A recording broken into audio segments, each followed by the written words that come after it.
ગુજરાતમાં છેલ્લા ઘણા સમયથી ડ્રગ્સ માફિયાઓ દ્વારા ગુજરાતના દરિયા કિનારાને ટ્રાન્ઝિટ પોઈન્ટ તરીકે ઉપયોગ કરવામાં આવી રહ્યો છે અને ગુજરાતમાં બેફામ ડ્રગ્સ ઘુસાડવામાં આવી રહ્યું છે।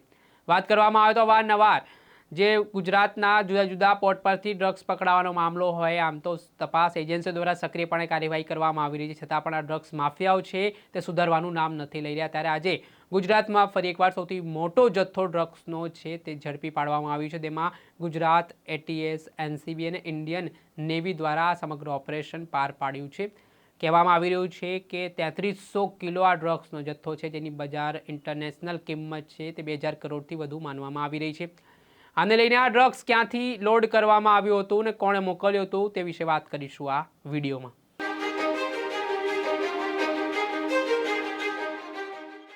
નમસ્કાર દર્શક મિત્રો, નવજીવન ન્યૂઝમાં આપનું સ્વાગત છે। હું છું ફૈઝાન। ગુજરાતમાં ડ્રગ્સ હવે કોઈ નવી વસ્તુ નથી રહી, કેમ કે અવારનવાર ડ્રગ્સ માફિયાઓ દ્વારા મોટી સંખ્યામાં આંતરરાષ્ટ્રીય જળસીમા થકી ગુજરાતના દરિયા કિનારાઓમાં ડ્રગ્સ ઠાલવવામાં આવી રહ્યો છે। ગુજરાત પોલીસ તપાસ એજન્સીઓ માટે પણ હવે જે ગુજરાતમાં ડ્રગ્સ કેવી રીતે રોકવું તે એક મોટો પડકાર બન્યો છે અને ગુજરાત પોલીસ તપાસ એજન્સીઓ દ્વારા અવારનવાર છે કાબિલેદાદ કામગીરી કરીને આવી રીતે જે વિદેશમાં બેસેલા ડ્રગ્સ માફિયાઓ છે તેમના ઈરાદાઓ નિષ્ફળ કરતી હોય છે, ત્યારે વધુ એક સફળતા છે તે ગુજરાત એટીએસ, ઇન્ડિયન નેવી અને એનસીબીને હાથ લાગી છે।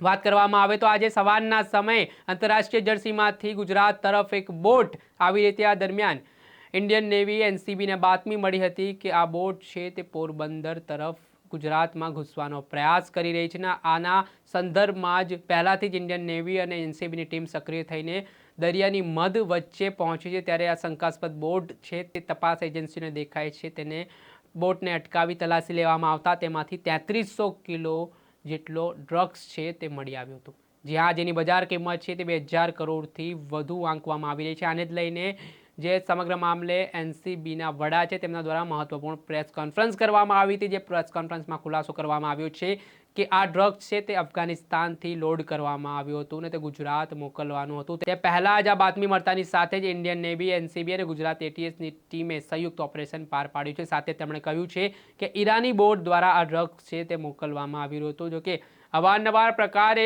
કેટલાક નાપાક ઈરાદાઓથી ડ્રગ્સ માફિયાઓ દ્વારા ગુજરાતના યુવાધન તેમજ દેશના યુવાધનને બરબાદ કરવા માટે આ પ્રકારનું કાવતરું કરતા હોય છે અને કેટલાક કિસ્સાઓમાં તેઓ સફળ પણ થતા હોય છે, પરંતુ હાલ ગુજરાત એટીએસ, ઇન્ડિયન નેવી અને એનસીબીની ટીમની સરાહનીય કામગીરી સામે આવી છે, જેણે ગુજરાતના યુવાધનને બચાવી લીધો છે અને આટલી મોટી માત્રામાં ડ્રગ્સનો જથ્થો કબજે કર્યો છે। અત્રે ઉલ્લેખનીય છે કે થોડાક સમય અગાઉની વાત કરીએ તો વેરાવળ દરિયા કિનારા પાસેથી એસઓજી અને એનસીબીની ટીમ દ્વારા આ જ પ્રકારની મોટી કાર્યવાહી કરવામાં આવી હતી, જેમાં જે બોટમાંથી ડ્રગ્સ લાવવામાં આવી રહ્યું હતું ગુજરાતના વેરાવળ દરિયા કિનારા પાસે, તે પહેલાં આ મોટી કાર્યવાહી એસઓજી દ્વારા કરવામાં આવી હતી અને 250 કરોડ રૂપિયાનો ડ્રગ્સ જે 50 કિલોની આસપાસ હોવાનું સામે આવ્યું હતું તે ઝડપી પાડ્યો હતો। જો કે અવારનવાર આ પ્રકારના ડ્રગ્સ છે તે પકડવામાં આવી રહ્યા છે, તે એક ચિંતાજનક સમાચાર ગુજરાત માટે પણ છે, કેમ કે આવી રીતે ડ્રગ્સ માફિયાઓ દ્વારા ગુજરાતના દરિયાના કિનારા ઉપર ડ્રગ્સ ઠાલવવામાં આવે છે, પોર્ટોમાં ડ્રગ્સ છે તે મોકલવામાં આવે છે, ત્યારબાદ આવી રીતે ડ્રગ્સ પેટલરો છે તે ગુજરાતના જુદા જુદા જિલ્લાઓમાં, શહેરોમાં સક્રિય થઈને